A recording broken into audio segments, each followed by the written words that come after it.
নমস্কার, নিউজ ভ্যানগার্ডের পর্দায় আপনাদের প্রত্যেককে স্বাগত। আপনাদের সঙ্গে এই মুহূর্তে আমি রয়েছি শতাব্দী। নজর রাখবো আজকের গুরুত্বপূর্ণ খবরাখবরে। পুষ্পবন্ধ প্যালেসে এবার 5 তারা হোটেল করার প্রতিবাদ জানানো হয়েছে আজ, এবং কার্যত এই হোটেল তৈরি করার সিদ্ধান্তের প্রতিবাদ জানিয়ে আজ রাস্তায় নেমেছে তিপ্রা মথা।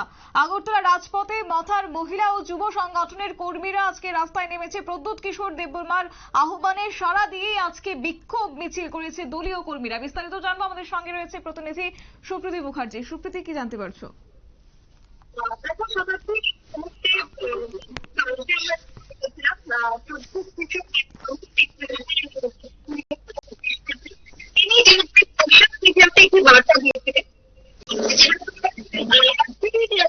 পুষ্পবন্ত প্যালেস, সেই প্যালেসকে গড়িয়ে 5 তারা হোটেল নির্মাণের সিদ্ধান্ত নিয়েছে রাজ্য সরকার। এমনকি রাজধানী সার্কিট হাউসের যে পুষ্পবন্ত প্যালেসে সেখানে 5 তারা হোটেল নির্মাণের জন্য একটি বেসরকারি সংস্থার সাথে চুক্তি পর্যন্ত হয়ে গিয়েছে।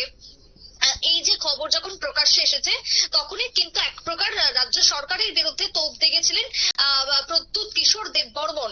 রাজ্য সরকারের বিরুদ্ধে তীব্রভাবে তিনি বিরোধিতা করেছেন। 5 তারা হোটেল নির্মাণের সিদ্ধান্তকে প্রত্যাহারের দাবিও তিনি জানিয়েছেন, এবং তিনি এটাও জানিয়েছেন যে রাজন্য আমলের ঐতিহ্য এবং আমাদের যেটা পূর্বপুরুষের যে ঐতিহ্য শুধুমাত্র রাজ পরিবারের নয়, এটা গোটা রাজ্যের তিপ্রাসাদের জন্য একটা ঐতিহ্য, তাকে ধ্বংস করার সুযোগ দিচ্ছে রাজ্য সরকার, এবং তা কোনোভাবেই মানা হবে না।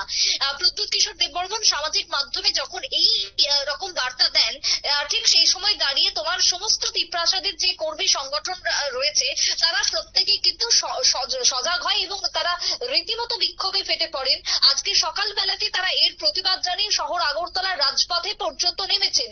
এই ক্ষেত্রে দাঁড়িয়ে দেখো, রাজ্যের জাতি উপজাতি অংশের মানুষ, রাজ পরিবারের সাথে কেউ আলোচনা কারোর সাথে করা হয়নি, উল্টো সকলকে ঘুমে রেখে রাজন্য আমলের এই যে ইতিহাস যাকে বিলুপ্ত করার সিদ্ধান্ত নিয়েছে রাজ্য সরকার, যা কিন্তু একেবারেই ঠিক হয়নি, এমন ব্যাখ্যা নিয়েছেন প্রদ্যুৎ কিশোর দেববর্মা।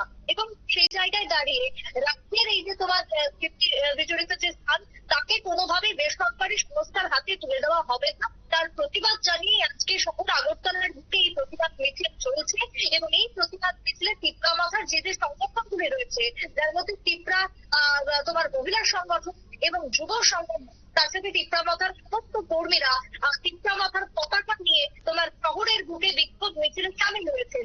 এবং শুধুমাত্র এই যে তাদের বিক্ষোভ মিছিল, তাতে করে একটা অংশের মানুষ ইতিমধ্যে প্রশ্ন তুলতে শুরু করেছেন যে যদি তাই হয়ে থাকে তাহলে যে তোমার মালঞ্চ নিবাস রয়েছে, সেই মালঞ্চকেও তো বেসরকারি করণী করা হচ্ছে। সেটাও তো রাজ পরিবারের একটা স্মৃতি বিজড়িত স্থান। শুধু রাজ পরিবারের না, সেটার সাথে গোটা বাঙালির আবেগ জড়িয়ে আছে, কারণ ওই পুষ্পবন্ত প্যালেস রবীন্দ্রনাথের নামেই রয়েছে। তাই সেই রবীন্দ্রনাথের নামে, রবীন্দ্রনাথের সেই স্মৃতি বিজড়িত জায়গাতে যেখানে একটা সময় থেকে গেছেন, আজকে সেটাকে আধুনিক ইমারত বানিয়ে সেখানে চলছে বিয়ে বাড়ি, তাহলে সেটা কিভাবে চলছে? তাহলে সেক্ষেত্রেও তো পয়সা অর্জন বা সেক্ষেত্রেও তো তোমার একটা মুনাফা অর্জনের চেষ্টাই তো করে চলেছে একটা অংশ। এই নিয়ে অভিযোগ পাল্টা অভিযোগ কিন্তু রাজনৈতিক মহলে ইতিমধ্যেই শুরু হয়ে গেছে। তবে আর যাই হোক না কেন, তোমার এই যে ঘটনা, তাতে করে কিন্তু তোমার ইতিমধ্যেই তিপ্রার যে সংগঠনগুলি রয়েছে মথা, তারা কিন্তু ইতিমধ্যেই ময়দানে নেমেছে। শতাব্দী। ধন্যবাদ সুপ্রীতি। বিস্তারিত জানিয়েছে আমাদের প্রতিনিধি সুপ্রীতি মুখার্জি। এবং কার্যত পুষ্পবন্ধ প্যালেসে যে 5 তারা হোটেল করার সিদ্ধান্ত, তারই তীব্র বিরোধিতা এবং রাজ্য সরকারের বিপক্ষে গিয়ে তিনি কথা বলেছেন গতকাল, আমরা দেখেছিলাম সোশ্যাল মিডিয়াতে।